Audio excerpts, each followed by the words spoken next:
waiting for Charles's signal.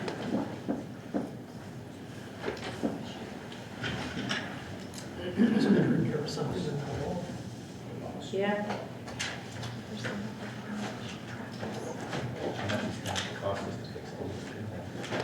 Toothpaste. I don't think they make toothpaste in that color. Natural ones are kind of brown. Are they? Good evening, everyone, and welcome to the council meeting. I would like to call this meeting to order at 7 o'clock. The adoption of the agenda, we have one item, which is 18.2, and that would be intergovernmental negotiations.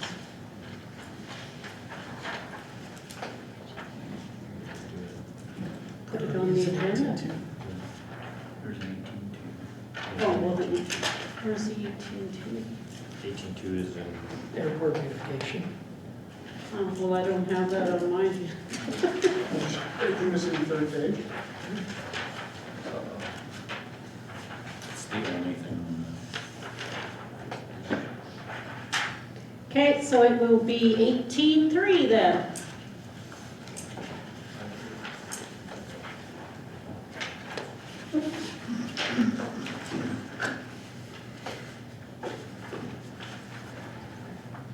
Any others? If not, could I have a motion? Councillor Forrest, all in favor? Carried. I'd like to call Staff Sergeant Delaron to the table to present his report, please. I'll be real quick. Thank you very much for Welcome. meeting. Apparently too quick and dodging out of here before.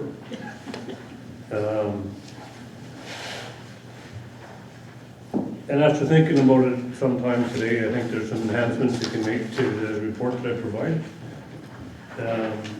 For example, the monthly calls for service, we have a year-to-date, but compared to what? So we'll add another field in there to show what it compares to the last year. If we're going to do monthly comparisons and yearly comparisons, I should add the year for that.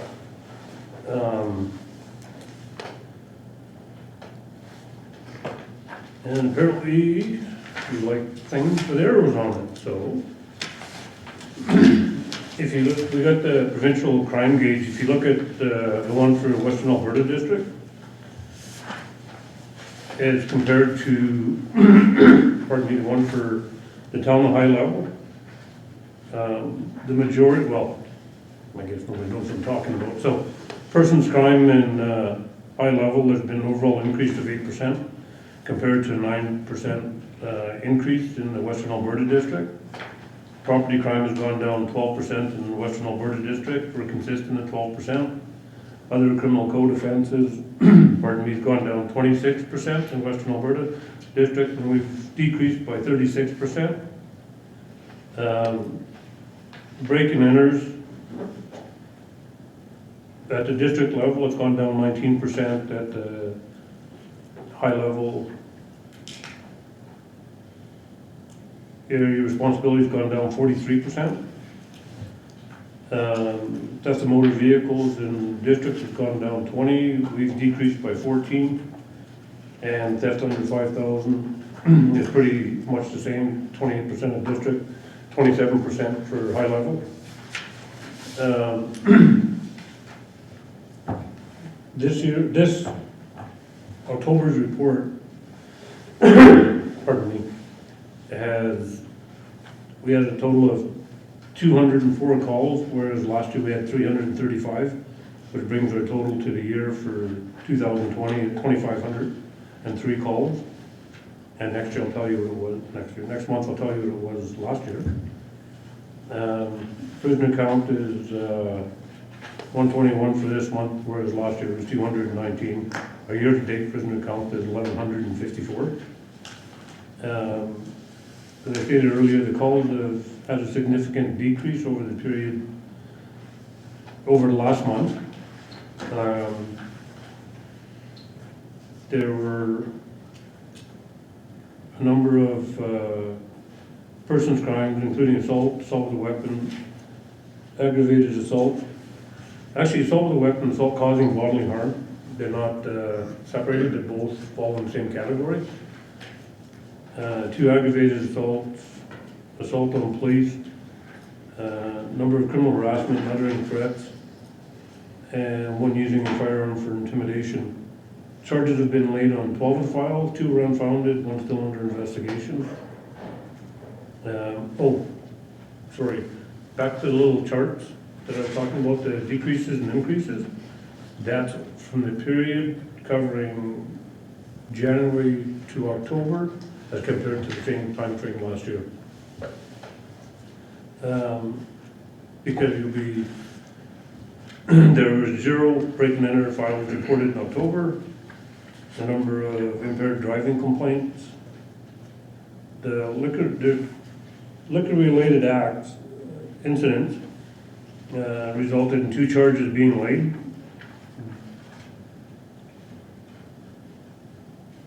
But to give that a little bit of separation, it's some of the regular people we deal with in town. I mean, for the most part, they aren't charged if it's a standalone offense. If it's somebody committing another offense and there's alcohol involved, then they'll be more than likely charged for it. Mischief to property or obstruction to enjoyment of property, 43 were cleared using discretion. Just for clarification, that could be an individual blocking entrance to the bank. As an example, well, they probably wouldn't be charged, it'd just be removed, and depending on their state of sobriety, would be lodged until they were in a condition to care for themselves and not to continue the offense. Mental health calls, there were a total of 7, 1 was unfounded, 6 were dealt with through the hospital. Number of missing persons, 4 of them. 1 was a traveler that was from Yellowknife and he's located near Red Rose Creek. Couple firearms related calls, 1 was unfounded, the other one had insufficient grounds to proceed. 3 sexual assault files, charges been laid on 1 file, 1 is still under investigation, and 1 did not have enough evidence to proceed. There were 6 911 calls, 4 of them were unfounded and 2 were actual calls for service. There's 1 location in the community that I think on its own it develops 911 calls, because when we go there, there's been nobody on the phone. Of course, there's a bear call in town just before Halloween, we were chased out of town. High-level crime reduction unit executed search warrant on a residence, 4 adults and 1 youth were arrested and charged with possession for the purpose of trafficking. And I got an email late today that the new Sergeant Ops NCO position will be, they will identify the successful candidate this week. That's what they tell me. And of course, there's been a number of staffing changes. Brian Norton is out, Paul Stewart from Airdrie is in, and Colin Bernard's back on duty, and Uncle Charlie is off for, I think, another 7 weeks before he returns from maternity leave. And that's all I have. Is there any questions from council? Thank you. Thank you very much. Have a good evening. Thank you.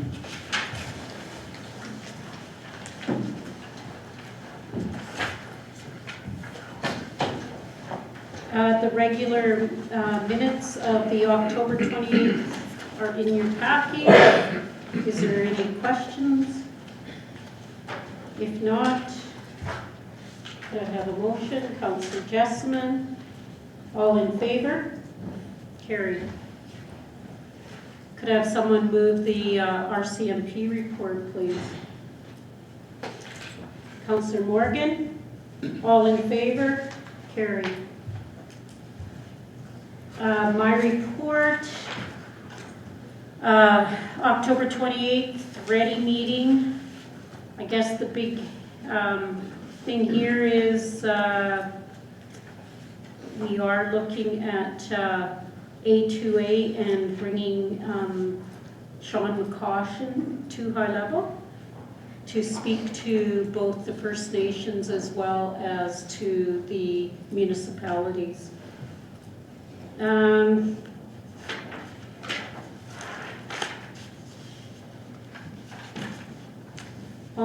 November 3rd, I was invited to validate the wildfire review from 2019 that had been prepared by M&MP. There's 15 recommendations throughout the fire report, but one of the common threads that predominantly winds its way through the report is better communication.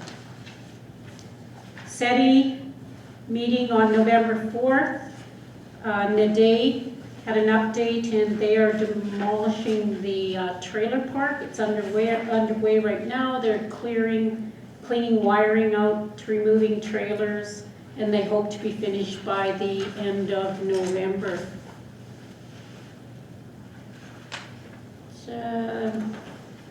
Town high level report, we've all seen that. We only have 6 months of our partnership remaining with facilitation.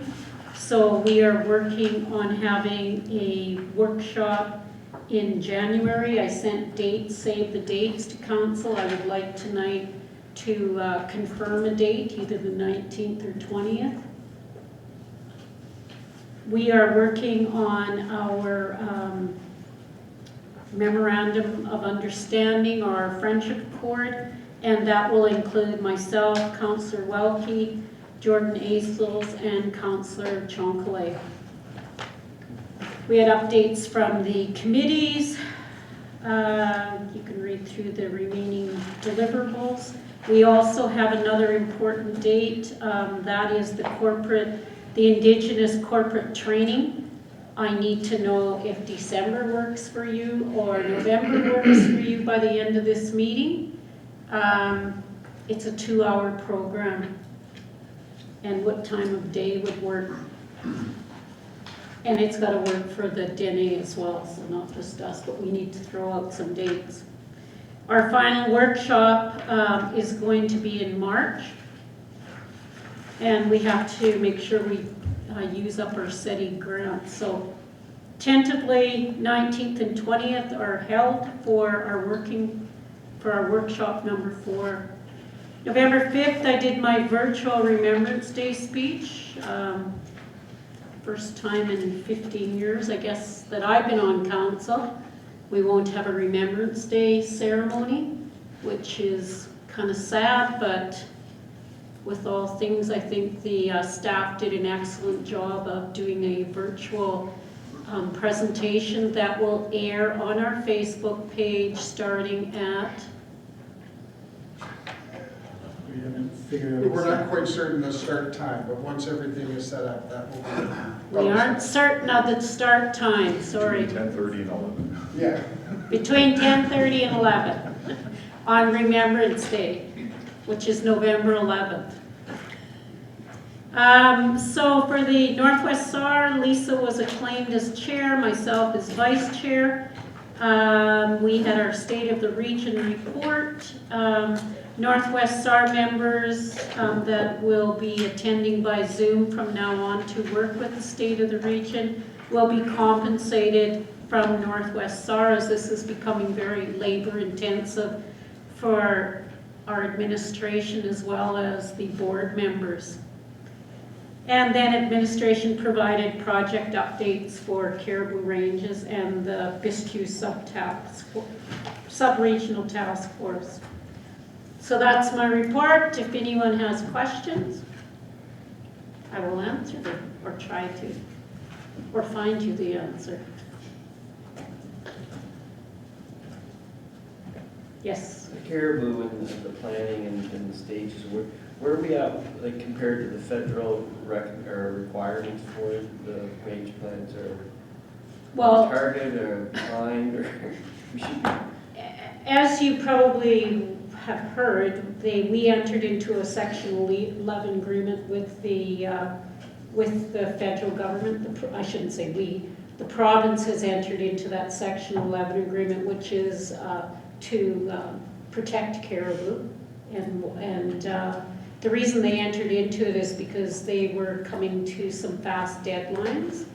And so they made up their Section 11 agreement and kind of held things off for 5 years. And there are deliverables. I have the report if you'd like to read it. There are deliverables that must be executed within the 5-year plan. Thankfully, the Bistu range doesn't fall into the ranges that need like immediate protection, like Cold Lake and Smoky Alapech. Those are the ones that the government's going to concentrate on heavily in the next 5 years. We are going with a wildlife management plan up here in this area though again this year, and probably will for subsequent years until they start to increase. So interesting, we found out that caribou and bison cohabitate because as Lisa was going home to Zama, there they were both in the meadows, a herd of caribou and a herd of bison. Up until this time, we were told by biologists that they probably don't cohabitate. So, Interesting. so we have the $1 million picture to prove they do. Is it a real one? Pardon me? Is it a real one? It's not a Photoshop. Any other questions? The old trailer court, is there any plans for there? Or what they're planning on doing? Well, Nadine does have plans, whether they're going to execute them like right away. We haven't received it. What? Oh, Madam Mayor, I was just going to ask Ms. Gavin to answer that if you would like. Oh, Oh, no, like we haven't received any plans from them as of yet. There's been a little bit of discussion backwards and forwards and a few ideas, but nothing concrete that we've received yet. Okay, they're busily cleaning it up. okay. And they do have a little bit of asbestos that they have to clean out of those two houses or whatever they were, laundromats or whatever they have there. Okay, thanks. Any other questions? Okay, could I have someone move my report, please? I'll move the mayor's report as presented. Thank you, Councillor Anderson. All in favor? Carried. Deputy Mayor.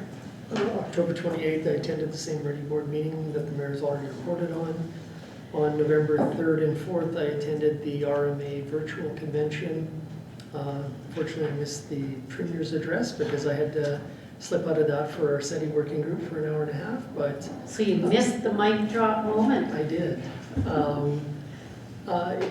It was an interesting process, sort of similar to the AUMA virtual conference. They did have some education sessions. They were talking about advocacy and things like that, stuff that we've sort of heard before, but it was interesting nonetheless. That's it. You don't want to tell council what the mic drop moment was? Oh, I wasn't there for that, so go ahead. No.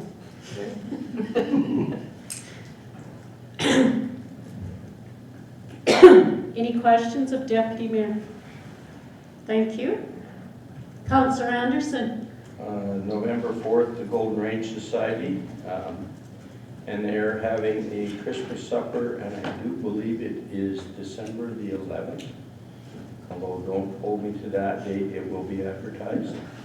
And it is turkey and all the fixings. And it is curbside pickup, so. They were very successful at Yes. Thanksgiving. Yeah, and their tickets are available at the Golden Range Society, and only there. So if you want tickets, you have to go there and get them. And they are, $20 a ticket. and how many meals are they preparing? 100. 100? Yes. And then this afternoon or today at lunchtime, we had lunch with Premier Canada. We forgot to say that. And that's all I have. Okay, thank you. For those of you that are listening, the Golden Range Society is having a Christmas supper. It will be a curbside pickup, and Councillor Anderson believes it's on December 11th. And tickets can only be purchased at the Golden Range Society. And they were very successful with their Thanksgiving dinner, so hopefully they'll be successful with this as well.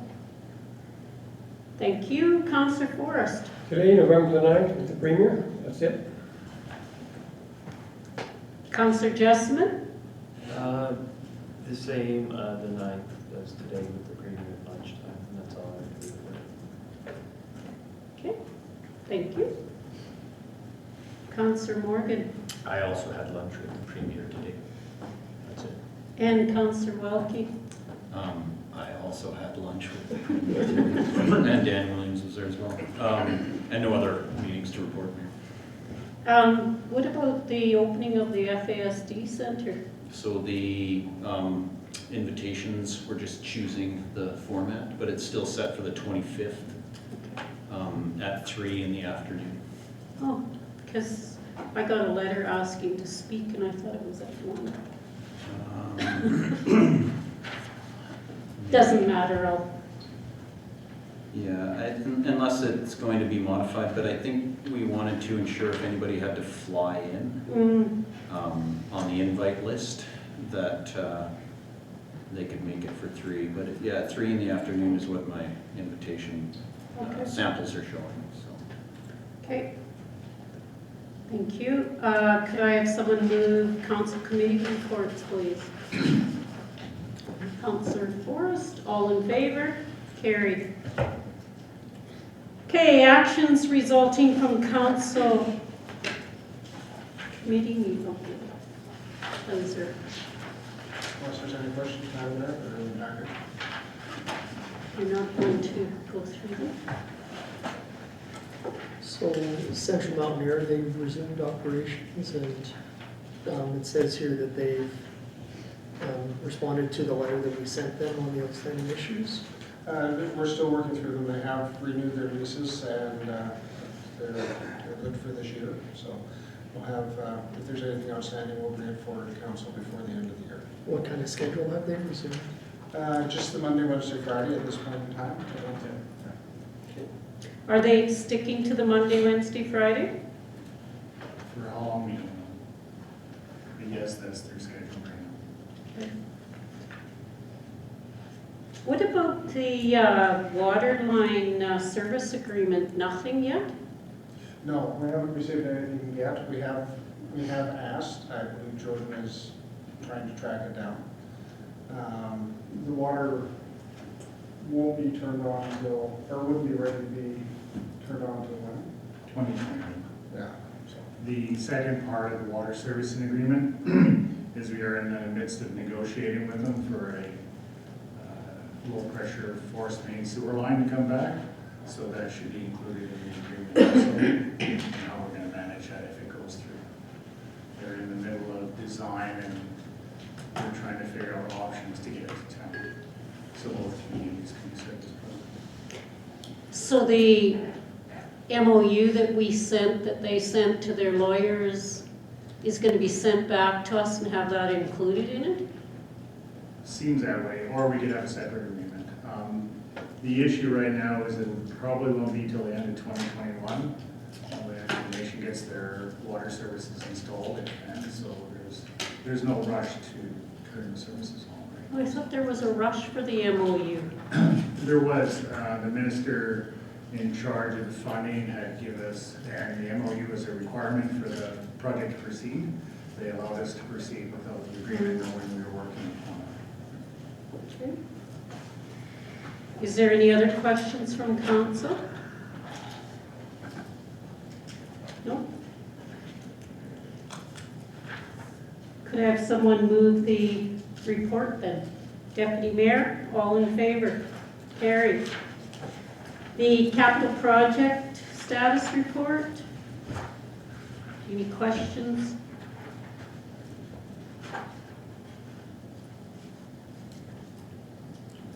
Could I have someone move the report then, please?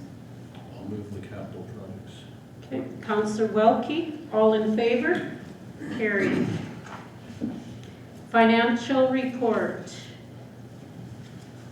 If there's any questions, I'm sure Director Phillips would want to answer them.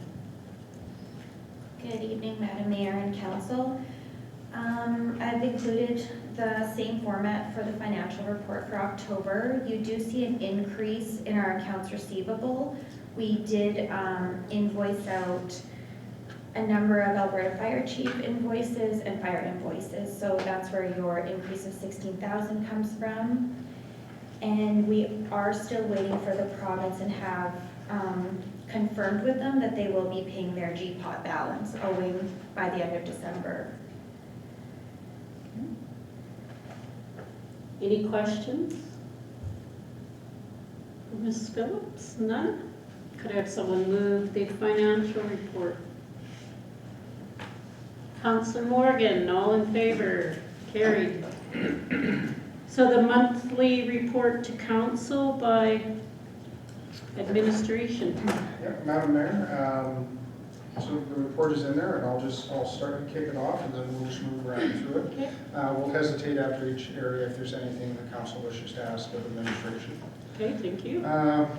Mine was, actually October was more an administrative month, and a lot of them have been in some time, which allowed to catch up on a lot of stuff. We're still getting quite a few development permits in, especially for mobile homes. I've been working with Haley on the land use bylaw rewrite, and she'll give an update of where we sit with that, and also with Ruth on the multi-use facility in the community park. And Ruth's pretty much run with the multi-use facility since beginning of October. I attended the Banner Remembrance open house, and in October we started work on the operating budget. I also just wanted to note that I did not include in my section is that October 6th, a number of the senior staff members also attended the SETI workshop with the Denetall. And COVID, we tweaked a few protocols. There were some new directives come out from the province, especially around children and single symptoms. So the change being is that a single symptom is the child is just supposed to stay at home for a couple of days. If a second symptom does not show up, once they feel better, they're allowed to come back. I believe that was the same for, is that the same for our children's programs as it was for the schools? Yeah, so it's, the province continues to learn and update its COVID protocols. Okay, any questions? Okay, thank you. Finance update. I'm hoping this is the last DRP update or second final update. Invoices for Mackenzie County have been paid in full, so this project's in submission process.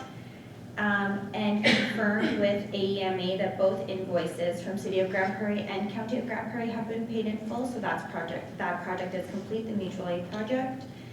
And we are full into operating budget planning, and meetings are completed with the directors, and a draft budget will be brought to the next committee of the whole meeting. Okay. Questions? Yes. Just a note of interest with the DRP. County of Grand Prairie had actually moved a resolution at the RMA urging that the province pay their invoices in a timely fashion, and that was passed. It was a small bone of contention for a while, but they have received their check. They have, yes, it's been confirmed. Perfect. Okay, thank you. Ms. Gavin? Good evening, Mayor and Council. Good evening. Land use bylaw. We started our public engagement on the 19th of October. We're in our last week, so we've done the last, almost done the last videos. We've got 2 more to release this week. We haven't had too many concerns, had a few questions on social media, had a few phone calls about a couple of the items, helicopters, temporary garages, cannabis in C3, those types of things have been, had a couple of phone calls on those, so I have taken some notes and we'll be recording that and looking at possible changes to some of those areas after we finished engagement. What else we got here? For the NWSAR committee, For our Caribou Ranges research project, we had a couple of training sessions with the trappers. There was one in Fairview and then one here in High Level. Essentially, the trappers came and participated in an online session with the Biodiversity Monitoring Institute in Edmonton. And we divided up all the equipment for them, so they're going out changing SD cards and batteries for all the cameras and the audio devices that went out last year. So 1 year of monitoring, we'll get first year report in the summer. The other project that NWSA is working on, State of the Region, that the Mayor mentioned, we've had a few additional working sessions on that, so that's the collection of local data for socioeconomic and environmental. It's turned into a rather large project, a lot bigger than I think any of us anticipated from the beginning. But we're getting there, so hopefully we'll have a pretty decent report after Christmas. And then during the NWSA meeting last Thursday, we had a couple of Caribou range planners from the Government of Alberta participate, and they covered their access management planning portal that they've got going on. So essentially the road networks that you have up in the Vista Caribou range, it's looking at existing footprint and how they can minimise that over time, and then also looking at areas where future roads could go if there were different resources to access in future, not cutting it off completely. So I believe they've had some conversations with industry. They did talk to Mackenzie County a couple of weeks ago, and they're looking to do more wide-scale engagement starting in January with the release of the Vistu sub-regional plan. So that's what this month has been taken up with, a lot of the committee stuff, but the land use bylaw certainly been a big focus too. And that's it. So if you ever wonder why there are gaps in our data here in the Northwest region, it's because getting information from various institutions and people is like pulling duck teeth. They are not very forthcoming with their information. No, I think the way things are recorded as well, like we've approached this project trying to obtain data by municipality, and the reality is data is not captured or stored in that way. So us trying to do that has been quite a monumental task, and a lot of the times the information is recorded for the north, which is primarily Grand Prairie, Fort Mac, with the rest of us lumped in, so the stats are a bit skewed. So yeah, it's been a challenge. Thank you. Any questions of Ms. Gavin? Okay, thank you. And I have been observing your videos. And They're are they, the feedback's been fairly minimal. They're very simple and easy to follow and understand. Thank you. So I think they, I think people are, they're easy to. Yeah, that's good. Well, we wanted to keep it as in plain language as possible. Yeah. Changes The one, well, I'm not going to criticize. They do move pretty fast when you're looking at areas like the last one of where there aren't zoning areas. Oh, okay. So we can slow down the spacing. Yeah, yeah. Sure. But other than that, no, they were really good. Any? No? Okay, IT. Good evening, Madam Mayor and Council. Quick IT briefing. We had two major events during the month of October. First being our telephone system for Town Hall went down. It was an intermittent failure that carried on for approximately 4 days between October 26th and 29th. This disruption was eventually traced back to a faulty piece of equipment on the TELUS network. Once that had been identified, TELUS helped us out and replaced that and upgraded a piece of equipment here in Town Hall as well to match. So hopefully that won't be a reoccurrence. And we had a 2-hour malfunction on our email system where none of our incoming email was making it through to the users. That was traced back to a problem with a temporary folder on our filter. Trying us were really quick to get that sorted out for us, and we're back up and running there again. The other news is that we concluded the gateway agreement with Axia, which will mean that the town hall internet connection will move from a 10 megabit per second connection to 100 megabit per second. The additional cost to the town is a grand total of $18 a month for that. There may be some minor disruption to our connectivity when we finally turn that on, but it should be easy to manage. It might be an hour or so without email, things like that. But Trinus will be working with us and with Axia to manage that. We're just waiting on some final details, and then we'll be able to turn it on.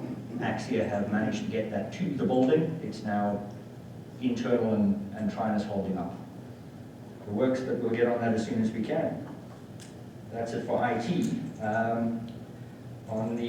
Sorry, are there any questions at that stage? Yes, I just want to know, does that mean I'll be able to operate my computer, like faster upload, download? While you're here in Town Hall, yes.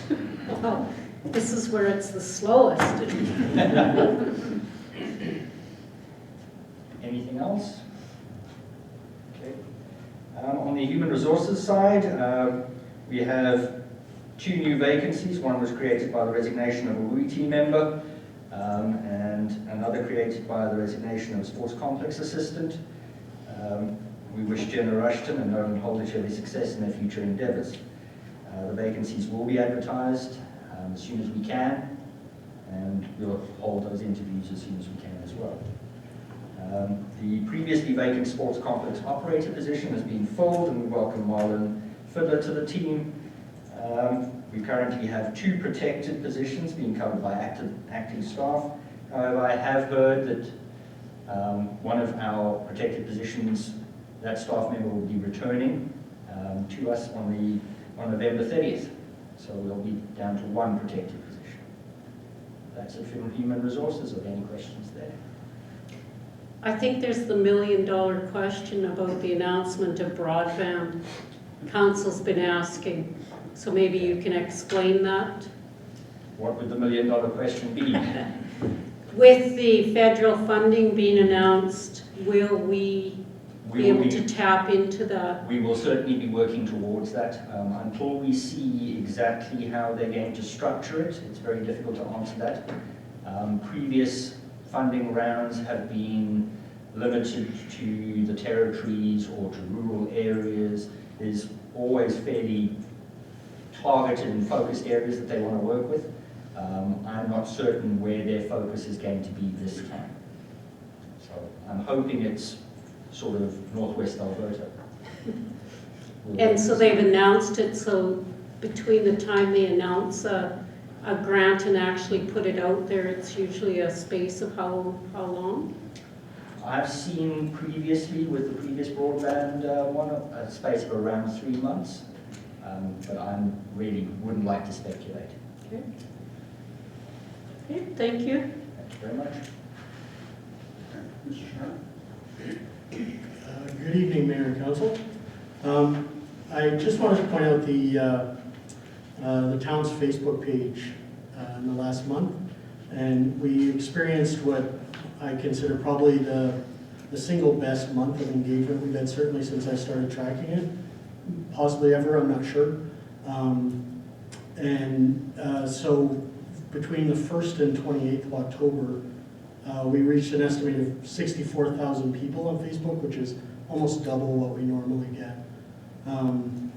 And we had more than 40,000 engagements during that time, those are huge numbers for a community our size.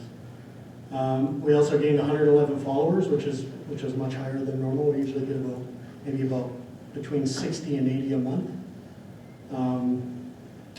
And we're up to just over 8,600 total followers on our Facebook page. These stats are important because this is kind of the primary way that we still reach our public. We have a number of other venues, but that's kind of the primary way that people get their news from us. And so when I tracked what was causing this high level of engagement, it was a couple things. The Northern Lights photos that were posted at the beginning of the month had a huge engagement. They were shared widely. There was a large number of people that viewed those. And there were also a number of Facebook posts on the face coverings bylaw when that community discussion was happening. That was generally a small number of people generating a lot of content. Like they were posting multiple times and having discussions and stuff. So that kind of upped our engagement. Not necessarily the number of people we were reaching. So what we saw were a small number of people being reached, but a large measure of engagement there. So that kind of offset the other thing. The other thing is that, of course, the rec department, it seems like everything they post, it's tons of people want to see it, everyone's engaged. It's always good news stuff, so they continue to be a force for good in our community, and they really help our numbers every month. That's loaded. Good job. Thank you. Mr. McLean? I saw Charles stand up, so I'll stand up too. You sit at the desk, right? Good evening, Madam Mayor, Council. In October, we had 8 reported incidents. Of these, 3 were damage. We had 1 injury, 1 first aid. There was no WCB associated with either of those. Pardon me. We had 1 act of vandalism, 1 hazard, and 1 close call. The town's online safety data sheet management system has been 100% implemented, getting some really good feedback from that by our employees. The updated emergency response drill feedback forms were revised. They're now in use. Essentially, it took a broader response plan into a more specific feedback form. So getting good feedback from there as well. Good job on all the departments. They're reporting back that they're reviewing significant portions of the occupational health and safety regulation or code as it's being delivered to them. Training has been assigned to various levels of employees throughout the organization. A lot of that training is now being completed, and I expect to see a lot more coming back in the next couple of weeks. 2020 internal core maintenance audit started today, actually. I'm expecting that to run probably till Friday. That'll be submitted for answer for review and feedback. I'll be able to come forward to you guys again with the results of that audit. The Joint Workplace Health and Safety Committee conducted its quarterly inspections. Caught a couple of really good key high hazards, and those hazards were rectified within 24 hours. So good job to the committee and good job to the facility supervisors for getting all that corrected. Any questions? Thank you. Thank you. Ms. Beatty? Good evening, Madam Mayor, Council. Sometimes the month seems really busy. I think one of my biggest jobs is finding things for people. It is what it is. We had some more training on the municipal election. They've completed 1 module so far, so there's 3 to 4 left. They seem to be sharing a little bit of it 70-30 with Alberta elections and about the Senate elections as well. Lots of research and information. Excuse me. Some to-do list items for the 2021 municipal general election, which you'll see later. One of the items was the item of mayor. Follow up the organizational meeting, getting all the committee letters out. Lots of advertising for some of the council committees. We've got 2 potential SDAB members. Their training is set up for November, so they have some material to go through for that, and they can do the training in the building if they choose to, because it's going to be virtual training. We have 2 members have expressed interest in the airport beautification committee, so they're on the agenda tonight in the closed session. We also received today 1 application for the assessment review board committee, so that one I was excited about. I'm going to backtrack for a minute here. I had some, personally it was sad news from the election staff at Alberta. They've had Lorraine Ellis, has been amazing for the last 3 years. Lorraine resigned. She's their senior election staff, so huge support. You could call her anytime. So she left, which is I think it's gonna be a bit of a hole for quite a few of us. She's just such a tremendous support. Doing some research on municipal cemeteries, so a town cemetery that's within sort of a county boundary, so like the one we have. So I think we've come up with a solution for that, though, yeah. Proposed advertising / public participation bylaws here, a little bit of research on that. And we're on the last stretch of research on the municipal accountability program documentation, and then we'll move on to the sustainability package. So it might be perfect timing too. And our intent is to actually summarize all the information we have on it's called the MAP program, Municipal Accountability Program, to summarize the information for council and put it all together. And you can see all of our answers where we need to do work and where we're awesome at. And this is strictly volunteer. This is not, we're not mandated to do this.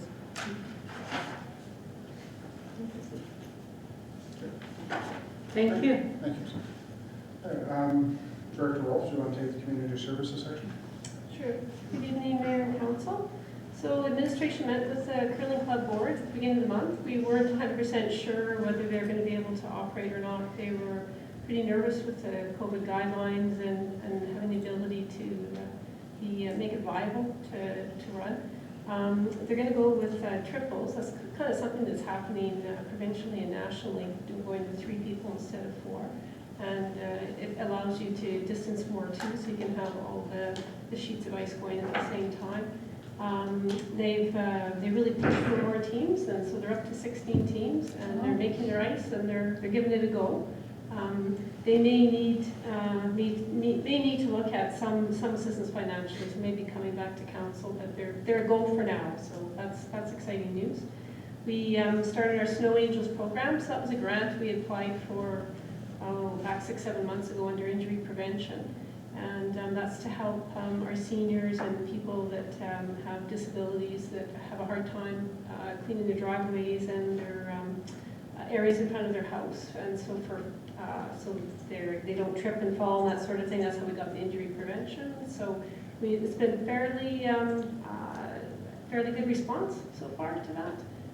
Eventually what we'd hope to do is we'd kind of run this more in a volunteer type thing, but right now we want to see how many people actually need the program, and we're like hiring a contractor right now to get started. So that's been going really well. We had our inspection of our licensed after school program, and it went quite well. We have our early childhood education and Alberta Health Services both. We had some minor things like our dishwasher has to be commercial grade, that kind of thing. Basically everything was done very well. The arena, we had a ramp installed by our gates by Toco, so they manufactured and installed it, and that's very, very much appreciated, and is fantastic for ice edge. It doesn't get caught anymore as it goes on and off the ice, and is much better. The pool, we've increased our service. We're going 6 days a week now. We're offering private lessons. They've been fairly well attended. We're getting a lot of sponsorship for public swims from different corporations in the community. FCSS, still doing our COVID assistance line. We're still assisting pretty steady, about 10 to 15 clients a month. And the big focus was the Halloween in Jubilee Park. That was very well attended. We had over 600 children, probably close to 1,000 people with parents and everything. So very well attended. Museum had been still working on their art attacks, and then they had the scarecrow contest, which went over really well too. So that's about it. Your Snow Angels, you said you were hiring a contractor? To clean the drives. Like so can you explain the program a little bit then? Sure. So anyone that requires assistance, they fill out an application. There's a few questions they have to answer, that kind of thing, and then we give their name to the contractor, and they get a sign put in their window, so they know that that's the ones that to clean whenever it snows. So they also have a person that goes and shovels right up to their house and that sort of thing too, as well as the driveway. So we have to sort of get an idea of how many people we're going to end up with, and eventually what we want to do is start working so that we have volunteers that we would be working towards adapting, and they would be doing the driveway. So that's a lot. These programs are run across Alberta, a combination of partial sponsorship, partial payment, partial volunteer. So this was a way to get started and to see what the need was. So. And so far you have how many driveways? 11. And so the funding for the contractor comes from that grant? From the grant, yeah, from the injury prevention grant. So I thought it would be a good way to kind of get started and just see what the need is in the community. And the pool, your lessons, what age are they for? Mostly I think whoever wants them, because they're private lessons, we can pretty well, we can do whatever is asked. So it could be a child or an adult or? Yeah, it's mostly the children, of course, and the really young ones, the parents have to go in the pool because we can't actually touch them. So the good part about it is the parents are learning the strokes too, because the lifeguards instructors have to tell the parents how to maneuver the children, so that's the good benefit. The instructors are finding it really difficult not to be hands-on, trying to teach them how to swim. So that's really the good part. When do they start? When, like, all day Tuesday or? I could, off the top of my head, can't remember what days we had it, whether it was, it's mostly during the day right now. It says Tuesdays though. Yeah, for the 1 month, we're gonna try it, see how, and then eventually we would like to go to having our regular lessons. We just thought we'd try it this way and see how it is first. It's very hard teaching like this when you can't be hands-on. Yeah. All right, thank you. Any other questions? Okay. Good evening, Madam Mayor and Council. I've been pretty busy this month trying to get projects completed. The good news is the industrial lift station bypass project is completed. That connected the south industrial area into the main lift station line, and that lift station has been removed completely now. So that's one less ongoing maintenance we'll have to do to one of our facilities. We do have to finish some site graveling and stuff in the spring once it thaws out. The Bushy River water line's moving along really good. We're tying in this week, and we should be pressure testing that line sometime this week. And with it, we will be tying in the 92nd Street connector, and hopefully both of those are completed this year. We also had a partner, which is Richardson Pioneer, which we ran a fire hydrant over to their lot, and that service should be completed hopefully this month also. Big thing for me this month is I attended the Alberta Environment's Water and Wastewater Certification Advisory. That program looks at the province's operator applications, renewals, training, guidelines, and a variety of things. It was very interesting. It was 2 days of work I enjoyed. There is some recommendations that will go back to the Water North Coalition out of that, and those will be along the lines of program support and funding and advocacy along that line. The WNC has gone through some changes lately. The secretariat that was assisting us with the program, I think she was there for 5 years, Melanie Doucette. She's found a new job, and now NADC is not going to support the role directly anymore. So we're working with them, the jobs branch and the minister, to find a different route where they can continue to support the growth of the WNC.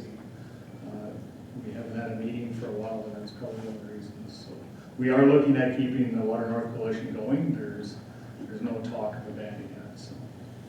The airport, we finished our final warranty check on the runway that we did, the $5 million project, and that was at its 2-year warranty. Everything's looking really good. It stood up so far so well. We'll just have to carry on with annual maintenance.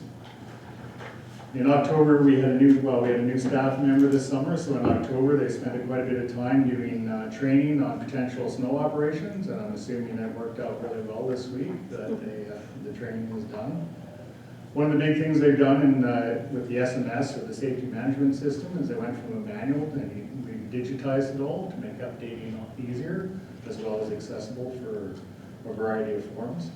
And the biggest challenge in the last month is with NAV Canada and their aeronautical study and the potential to close down flight services in high level. And Luke with Lumex, our manager, has been working diligently to collect statistics and stuff for the upcoming meeting in November here for our engagement. So he's been working really hard on trying to ensure that airport stays viable.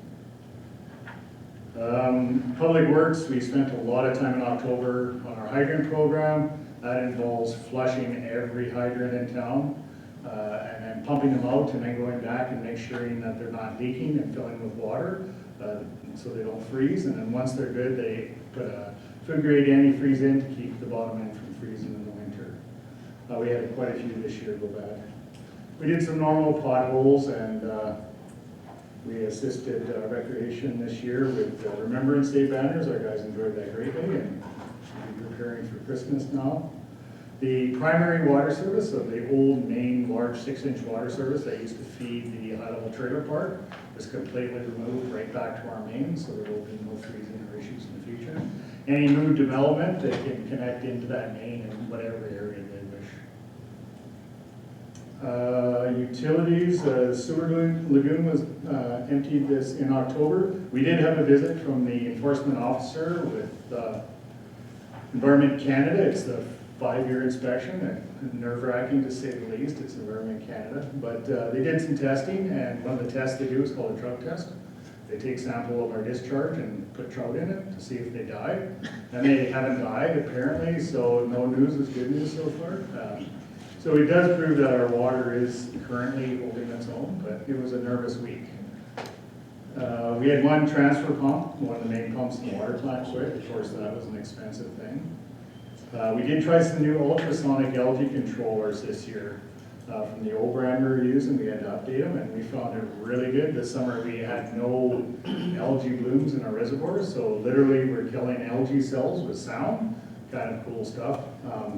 Positive it worked good so far, but we'll have to see in the future. And we're continuing on with our testing and working with consultants to improve the overall treatment plant. And that's it. Questions? Sound, like music? Sounds like music. To kill the algae. Yeah, it's a very high frequency at a certain band, and it ruptures the nuclei or the DNA of the algae, and it can't grow. So it's pretty neat stuff. Sounds like it. Huh? Yeah, it's probably AC/DC. Thank you. Director Schmidt. Thanks, Madam Mayor. Starting off administratively, we did a mental health check-in weekend, October 30th through November 1st, with the entire Protective Services Department. We had our psychologist from the Alberta Critical Incident Stress Network conduct one-on-one interviews. We had 100% participation from all the HLFD members and our peace officers. So that involved a 30-minute session with every member of the department. And just to check in on what level they were at, just generally a department health checkup. And we'll be receiving that report from the psychologist in the next day or so here, and we'll be presenting that to council in camera at the end of the month. But the Coles Notes version was he was very happy with where our department was compared to a year ago when he did the first check-in last fall. And the changes and structural changes we've made in the department in the last few months has been very positive. So overall, really good, worthwhile effort to have him here for a weekend. He also conducted a member and family resiliency training session for our members and families. It was about mental health resilience, preparing for critical events, and signs to look for your spouse or significant other. If they're exhibiting signs of post-traumatic stress. So, and then our fire officers took part in a training session on how to talk to the firefighters to approach them on critical incident stress issues. So it was a very worthwhile weekend, and again, I'll have that full report for council when we receive it. On the CPO program, high-level peace officers conducted 39 investigations and received 45 calls for service in October. We had 18 arrests and 5 illegal alcohol and cannabis seizures during October. We did some vacation time, so they were still operating at about half capacity during that period. We had 4 medical emergencies they responded to. One was a critical first aid where they provided, and the information provided by the peace officer led to the arrest of multiple persons for aggravated assaults. Peace officer investigated multiple cases of graffiti vandalism beginning in October with the downtown core, and their information assisted with one of the arrests. On emergency management, we completed the regional hazard assessment with the Danitow First Nation, and myself, along with the consultant and counselor from Danitow First Nations, toured all the communities during the assessment, and that was a very good experience to get out to Château, Meander River, and Bushy River to see some of the programs they have in place for emergency management. On the fire department side, we had 33 calls in October. It's for the end of October, 272 calls. It's again, not quite 100 calls less than this time last year. And again, we're still on a modified response model for medical co-response due to COVID. We have a choice to bring that back up to full response, but we have chose to leave it at a reduced risk for our firefighters. Some of the calls of note, we attended a structure fire in Château in October, as well as one in Mackenzie County with 4 motor vehicle collisions as well. And the rest were a mixture of alarm calls, medical calls, and miscellaneous incidents. We had several fire department members complete their level 1 professional firefighter qualifications in October, and they're now started on their level 2 course with their plans for their exam in the spring. We also provided training assistance to the Northern pellet plant staff.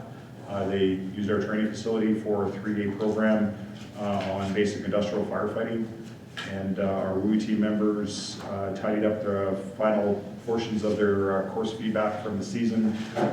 They've been working on winterizing our equipment and invoicing for training, and we're still waiting to hear from the province on the status of the program. My understanding is there is a meeting at the first week of December. So we'll see hopefully we see where we stand at that point. We did get a note from some of the members that some of the people in the province that we're keeping in contact with on the program, and they feel that the spring wildfire report speaks positively for the WUI program. So we're hoping that will assist in their decision making. Any questions? No? Thank you. Could I have somebody move the administrative reports, please? Councillor Anderson, all in favor? Carried. Can I make a quick comment? Yep. Back to the Golden Range Society, December 12th is your supper. Okay. So that's a Saturday. Okay. December 12th is the curbside pickup for the Golden Range supper. Okay, under old business, the proposed mask bylaw. Yeah, Madam Mayor, as per council's motion at the last meeting, this item will remain a standing item in your old business, either to defer or to pass.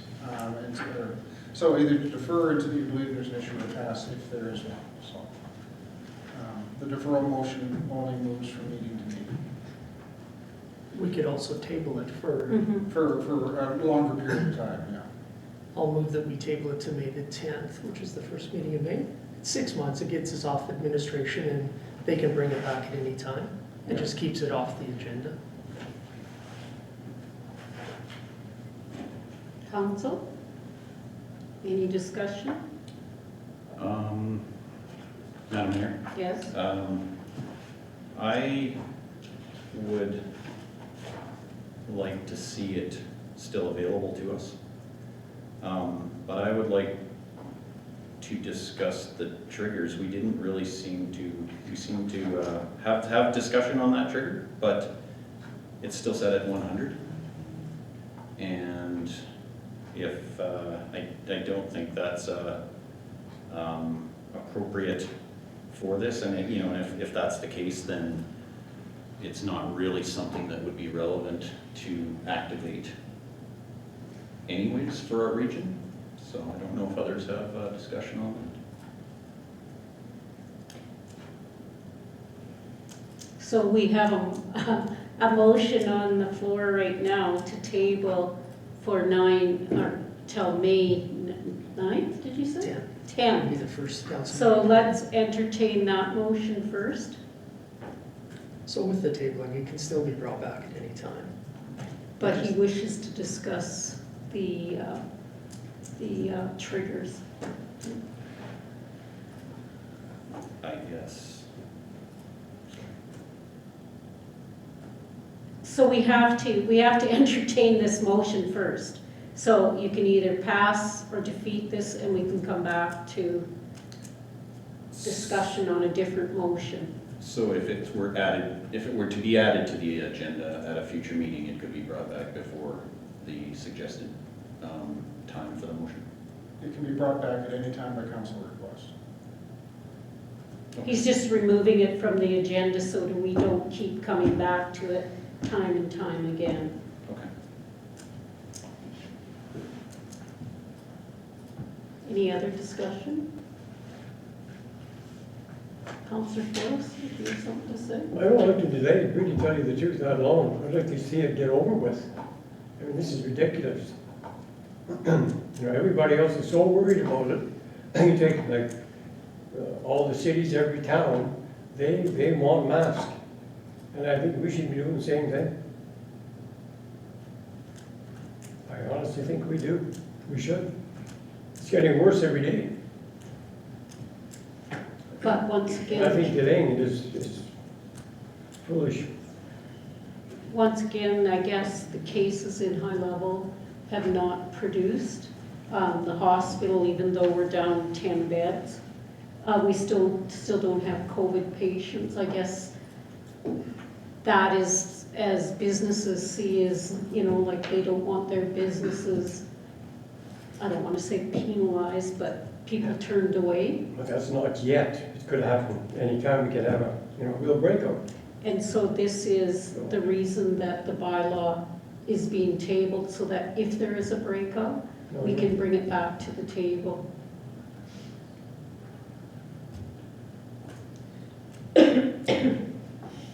Any other discussion? Okay, so I'll call the question to table to May 10th. All in favor? Okay, those opposed? Carried.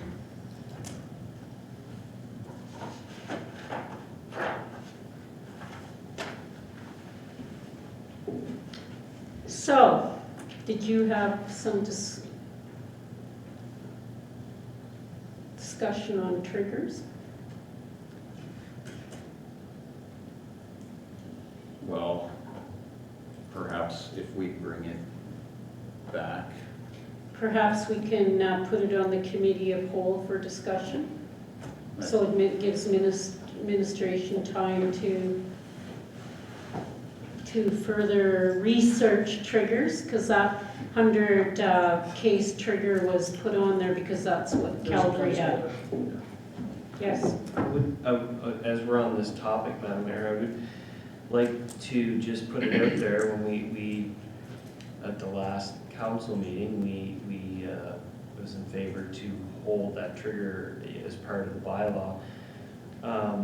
That when we had the survey, it was highly requested that that not be a part of the bylaw, and here we have moved forward and overruled that. So as we moved along in this process, we kept to that survey, and we wanted to follow the wishes of the people, but on that particular topic, we didn't follow that. So I just want to make that comment. Okay. Comment accepted.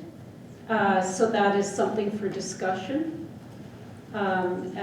If you want to take it to a committee of whole, Councillor Welke?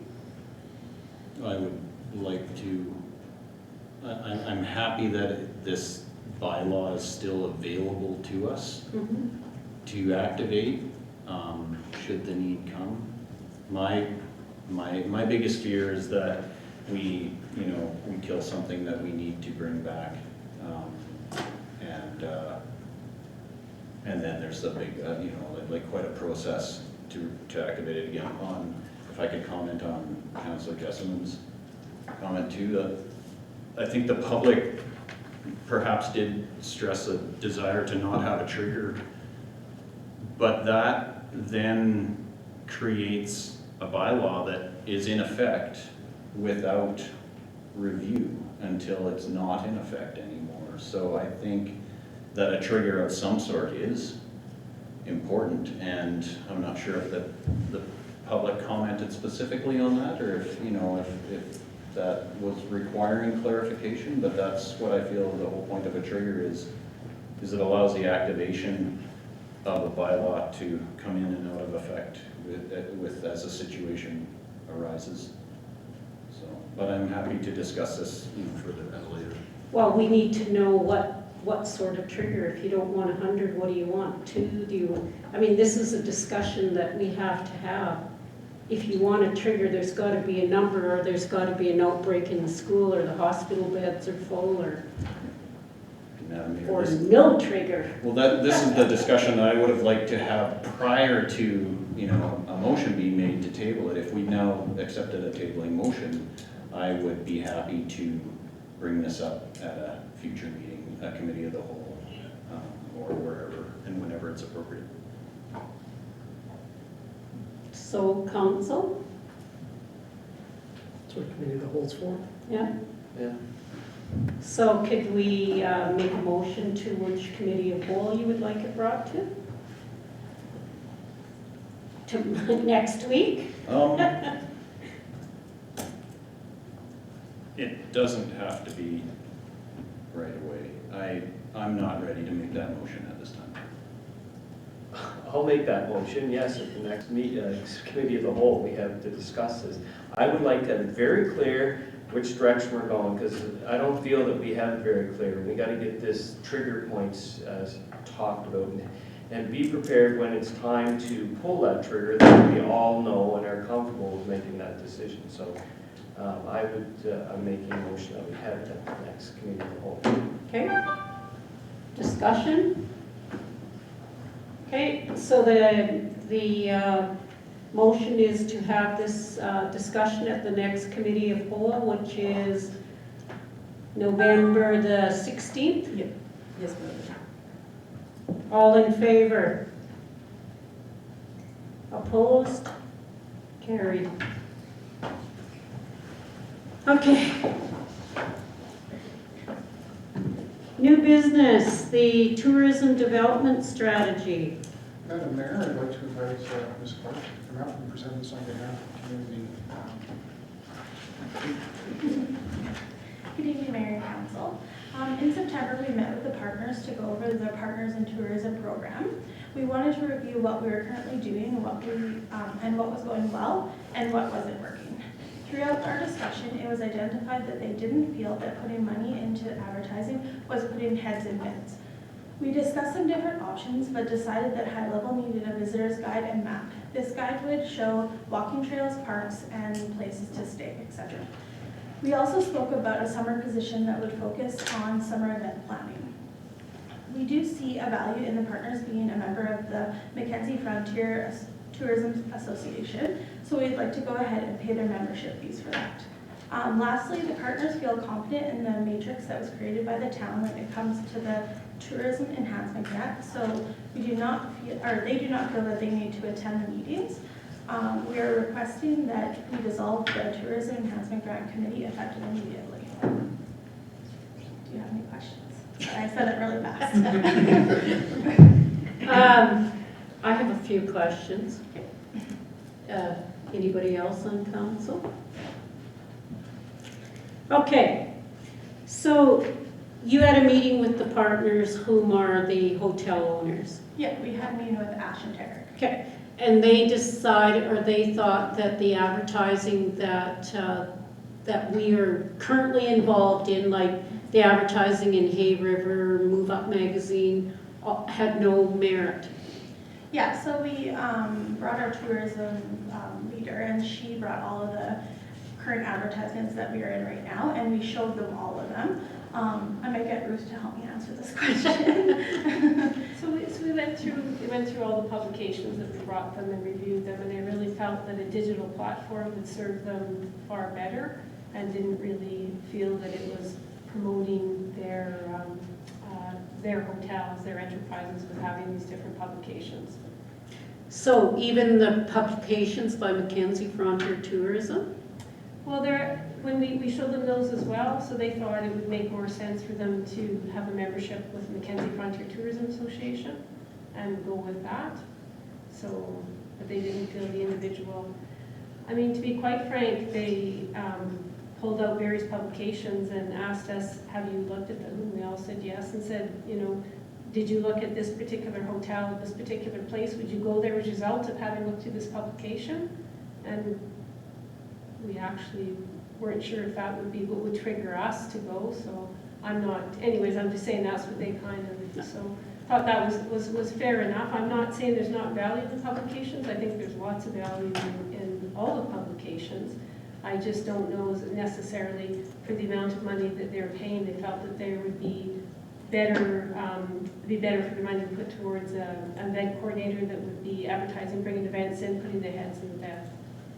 So, on that note, an event coordinator for like 3 months? That was the idea, and that someone that we might hire on a casual basis prior to that could keep things going, that would work with our current tourism coordinator. So what connection would a casual 3-month employee have to the region? Well, working with the current staff, they would help promote, like for instance, there's a lot of volunteer organizations like ball, darts, just to give a few examples, where if they had someone that could help them with marketing and help get the programs out, they would be more likely to do the tournaments, that kind of thing, that they need that administrative assistance, and they could help with that, and bring other large events, like whether it's music events, or whether it's bringing combination events, like coordinating things, like having a ball tournament at the same time. You might bring the circus in, you might bring something else in, so people in the region would want to come for an entire weekend or period of time. So those are the discussions that we had.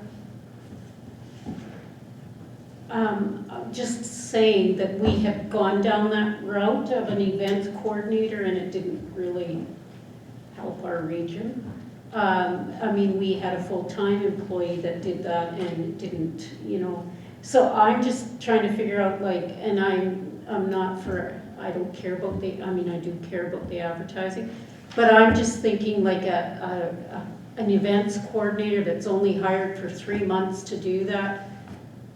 I just can't see that happening. I could see someone like Jenna, or, you know, like people that are connected to the community and know a lot about the community and know a lot about, you know, tourism here, doing a good job, but to hire someone for 3 months, Well, absolutely, but I think we do have a lot of people that have connection to our region that are within high level already, that would and could be good employees. In addition to, we have the staff that are here that can help mentor them, and someone that's a university student that has the background in working in these types of things, working with the current staff we have. They wouldn't be working in isolation.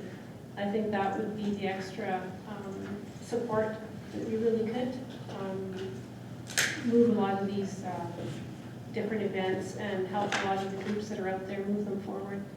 Like just to do a ball tournament, like helping people get, you know, a liquor permit and contacting all the groups and putting out the advertising. All these are all volunteer groups doing it. It's just like the curling club. Like for them to, I mean, they do a good job, but everybody's doing it on top of everything else they're doing. Having somebody to help them get their bond spill going, get their advertising, talking to, so that type of thing, like having that support, I think could make a big difference. and the town would pay the membership for the hotels to Mackenzie Frontier? Well, it would actually be coming out of the reserve fund. So instead of, when that reserve fund dwindles away, who's going to pay it? we would have to have that discussion then. Because it's a yearly or a 2-yearly thing now. Right. The other thing is, what did I have?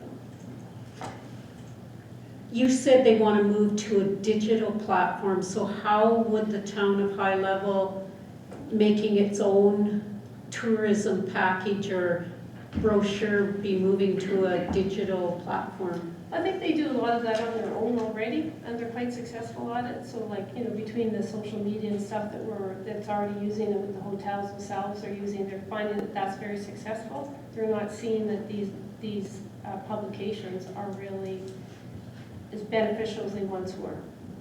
That was just their comment, so. We had a list of questions that we brought them and went through each one, and that was what they came back with. So even the brochures coming from Hay River Yellowknife, they feel that's not worth. We talked about, we felt the visitors' guides were a good publication, one that was good training back and forth, which is why they wanted to go through with the visitors' guide. So we had like a map of the area, and we had that transferred information back and forth. They felt the territories was, they got a lot of, that they get a lot of people from the territories, of course, and from the region. So they It's wanted just to that we continue keep that. going back and forth, like we used to have this brochure from the town of High Level, then we moved away from it, to so that we could partner with Hay River and Yellowknife, and now we're moving back the other way, so just my thoughts. Anybody else?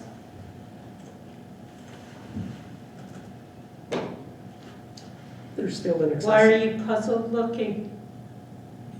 No, Clark, he looks like. He fell asleep, he just woke up. Yes, There's still over $500,000 in the fund, correct? It's $500,000. about 440. Okay. Would you guys use a tourism coordinator? I think their point is what they've been doing, they don't feel that they're getting a significant return on the original investment, and so they're looking at trying something new. And ultimately, this money came through their collection, and if this is what they'd like to try, I think give it a shot. So I'm prepared to move the recommendation. Okay. Any other discussion? Okay, call the question. Actually, I would like to see this broke down into more, like there's this big long alternative here. Could we break it down into separate ones? Is there a particular one you'd like to pull out? No. Okay, so you want to remove, or you want to do the recommendations that they have on page 44? Yes, the big long one. Yeah. Okay. Far be it All from me right. to second guess administration. All in favor? Those opposed? Me. I think Move Up Magazine is a fantastic one, and it's been good for everybody.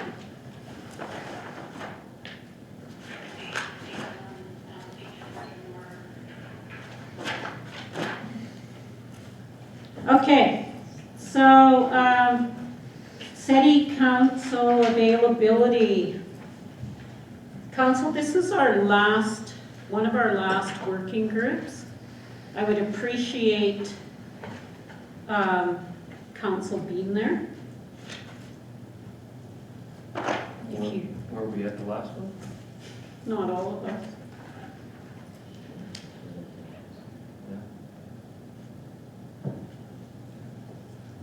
You giving me the finger?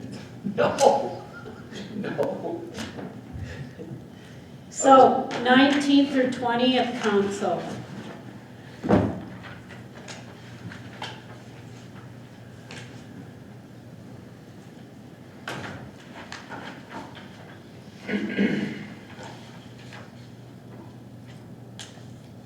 Madam Mayor, Yes. I believe that we were informed that this training would be 2 to 3 hours long. If that was all that they were looking at. No, this is the workshop one. Oh, the Indigenous training one, yes. Yeah, the workshop, I think they're scheduling for the 19th or 20th of January. I just think it's the same dates. but I think this is mixed up here because we haven't decided on an Indigenous corporate training. It was choose either November or December to have it on. And the workshop was January 19th or 20th. The workshop was definitely January 19th or 20th. but I believe these are the dates that Marissa put forward.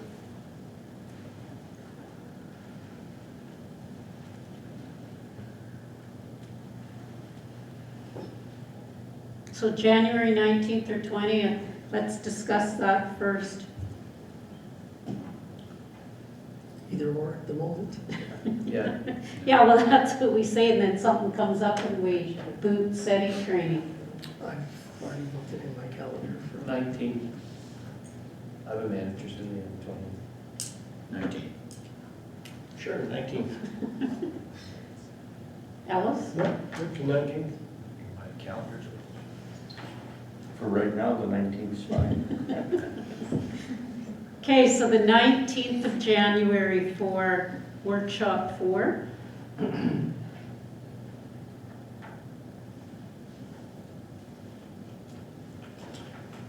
Does someone want to make that motion? I'll make that. Counselor Welke? All in favor? Carried. So, have you found it yet?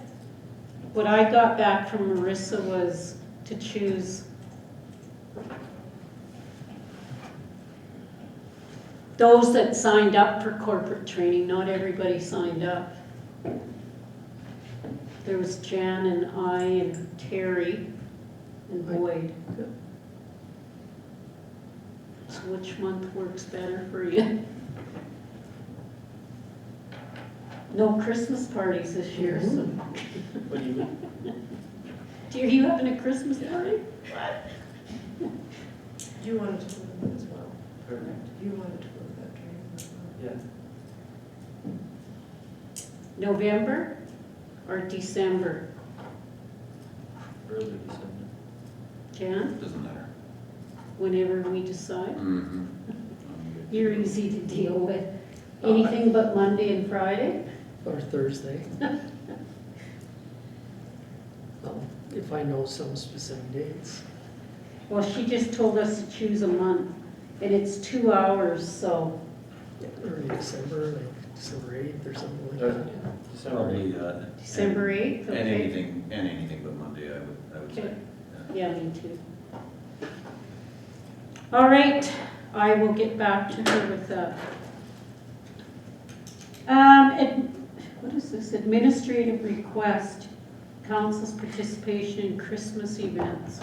Madam Mayor, I will give this over to Ms. Clark again.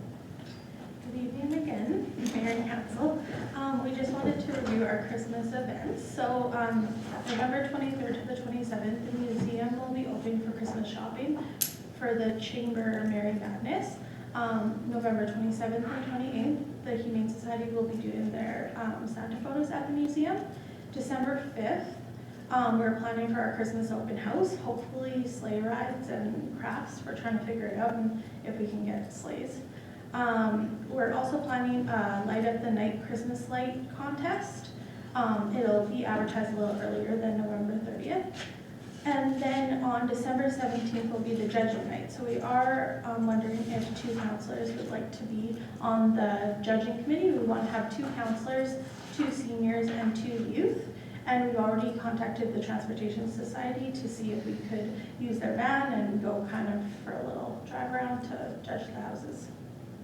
How about 2 senior counselors? And what happens if a senior counselor is part of the competition? Oh, well, that counselor can't be on there then. That's no good. I'm not going to be here the 17th. I would love to do it, but if you had it the 16th.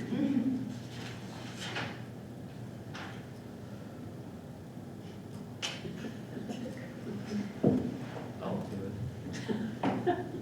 Counselor Jessamine. How much coffee do I have to buy? Depends what goes with it. Anyone else?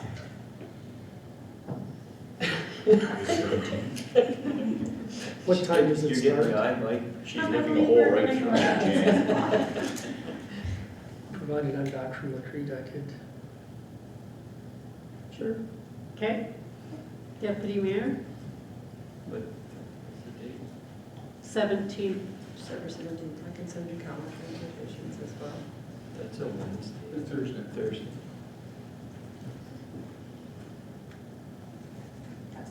right, thank you, councillors. Are you decorating your house all up? Well, I do every year, Yeah. so, you know, I'd like to throw my name in the hat, right?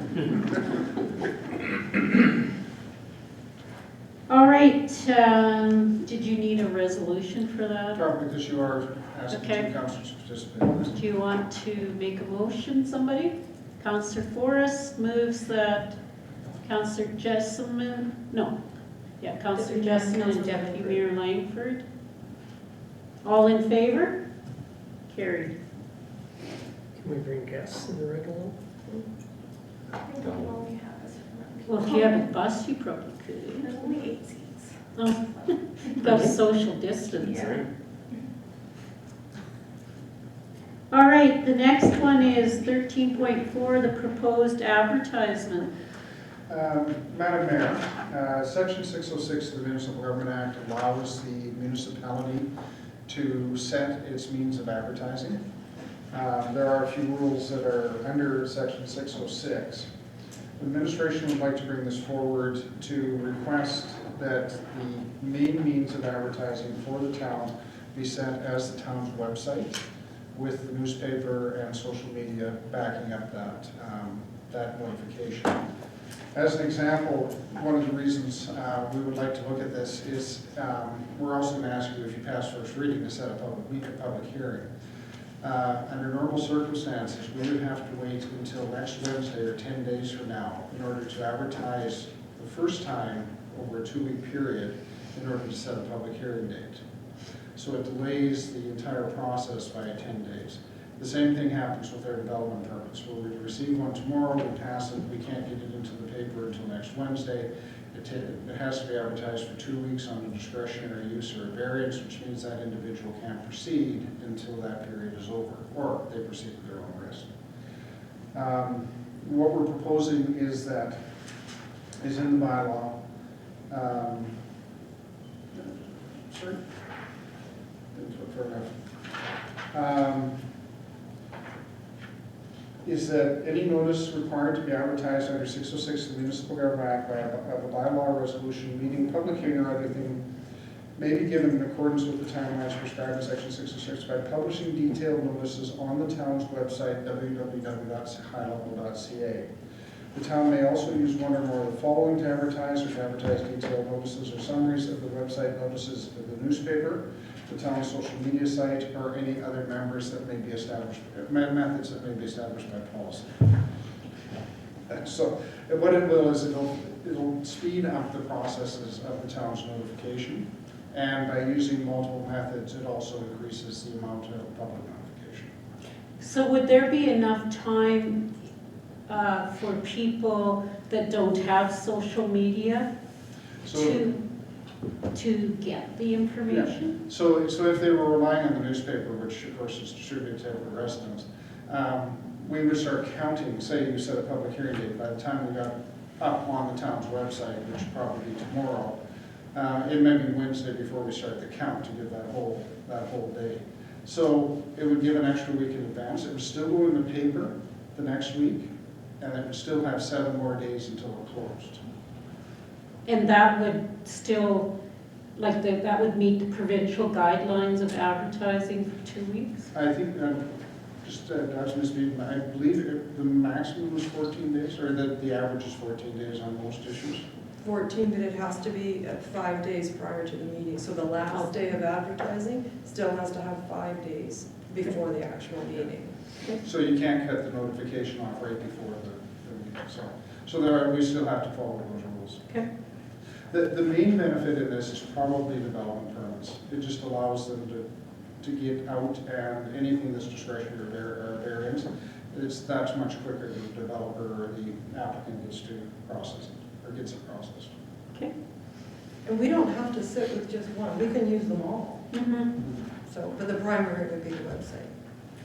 Yeah, I'm just wondering for those that don't have social media, if that would be enough time to... Yeah, there'll be a regular notification that all town notices, in that section of the paper, we'll put a small thing that all notification town, or any new notification town, please check. And then. Okay, any other questions? Could I I entertain a motion, please? To have a, We're looking for first reading and set the date of December 7th. First reading and set the proposed date of December 7th. Councillor Morgan, all in favor? Carried. All right, the next one is discussion on election or appointment of chief elected official. So Madam Mayor, we just inserted this, the council has somewhat unofficially had this discussion in the past. If we were to make a change on the election process, we need to do it right away in order to have it in place by December 31st, because we have to have the nomination, or the forms of nomination ready for January the 1st. So we're putting this forward. Maybe Ms. Beaton, can you just talk about the timelines that would be involved? Yeah, right now you would have to have a public hearing. So at this point, we don't even have a bylaw in front of us right now to decide upon. So you would have to declare a special meeting in order to pass a bylaw, and then you would most likely have to have another special meeting in order to meet the time frame to have it before December 31st. You can do these anytime really, but if you want to meet this criteria for the October election, it would have to be passed by December 31st. If it was done for January, then it applies to the 2025 election. So by the time we get a bylaw posted, get a public hearing, and it would be a crunch time to get this done by December 31st. Council? I know I've always been surprised at high levels of elected a mayor, just because I know the last election, there was lots of people that came out to run for council. There was only yourself that had run for mayor, but in my opinion, by a community of our size, with typically the amount of interest we have in people running for municipal office, that we may be limiting the pool somewhat by separating out the election of mayor and council. No rural municipality elects a reed. That's all done at their organizational meeting. The great website that Municipal Affairs had, I looked on the last election results, and there are 246 urban municipalities in Alberta, which includes towns, villages, and summer villages, and of the 246, only 98 elect a mayor. So this process has worked for us since town was incorporated. Why would we change now? Again, I'm just the potential limit on the candidate pool. If you had potentially 3 people running for mayor, only one of them is going to get in, and those other 2 may have been people that would have got elected to council and would be excluded. That's all. So I think allowing just council to choose a mayor and not the people, it kind of strips it of the democratic process of the people choosing the person that they want to be their chief elected official. My thoughts. Anybody else? Yes? And I do have the concerns of long-standing members within a community that can have a majority vote or swing certain things their way. And one of our adjacent communities is an example of that.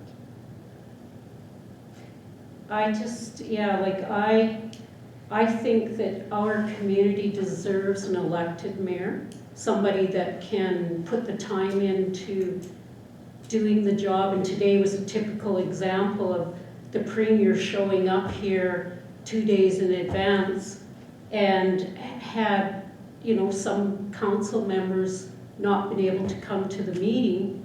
Who would meet with the premier? Like, these are the types of things that, I made a conscious decision when I ran for mayor that I would retire, because I think that the town deserves someone that's going to be there, almost, between 40 and 80 hours a month. I'm not disagreeing with that. I'm just trying to make sure the candidate pool is as big as we can get. Rainbow Lake has always elected a mayor at an annual org meeting. There's, like I said, there's only 98 municipalities, urban municipalities that elect a mayor out of 246.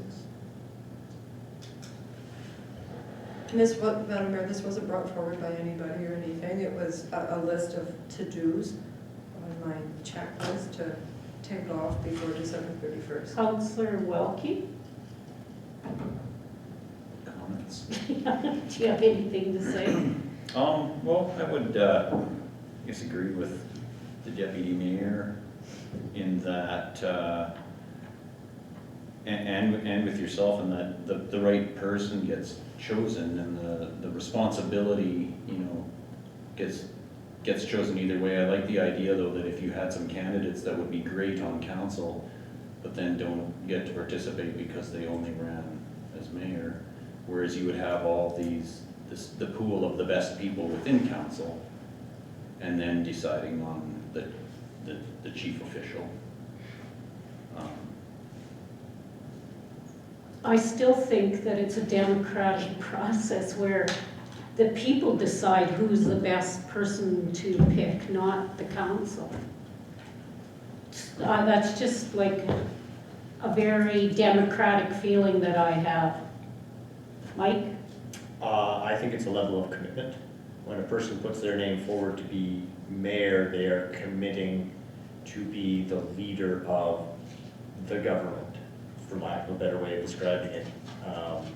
And they are saying, I want to hold that responsibility, where as a member of council, while I'm a member of council, the mayor is the mouthpiece, the mayor is the head of council, and I think it's important that the electors get to select that person who is leading it. I mean, we're all maybe not all of us are frustrated that Justin Trudeau is Prime Minister, but Justin Trudeau is the leader of the Liberal Party, and by default, he is Prime Minister.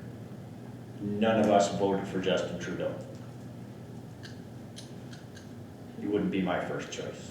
And that's my feeling, is that when people put their name forward to be mayor, they are accepting that mantle of responsibility. Ellis? Yeah, I like it the way it is. I think the people should have a choice. Really? Brent? I can't explain it any better than Councillor Morgan just did. Are you saying you didn't vote for Justin Trudeau? I didn't have an opportunity to vote for Mr. Trudeau, other than to vote for him as the head of the Liberal Party. Are you a member of the Liberal Party? No. So you can even get that opportunity. Well, I do. I could have had that. You could have bought a membership and voted for it. Is there any other discussion? All right, I'll call the question. What is the question? Do we remain status quo, or? If the majority council is satisfied with the status quo, just a motion to accept this information as adequate. Okay. I'll make the motion to accept this information. All in favor? Carried. Okay, the correspondence for information, was there anything anybody wanted to bring out of that? Could I have someone move for information? Councillor Jesselman, all in favor? Carried. All right, that ends our public portion of our meeting this evening. I thank everybody for attending. We will now enter the closed session.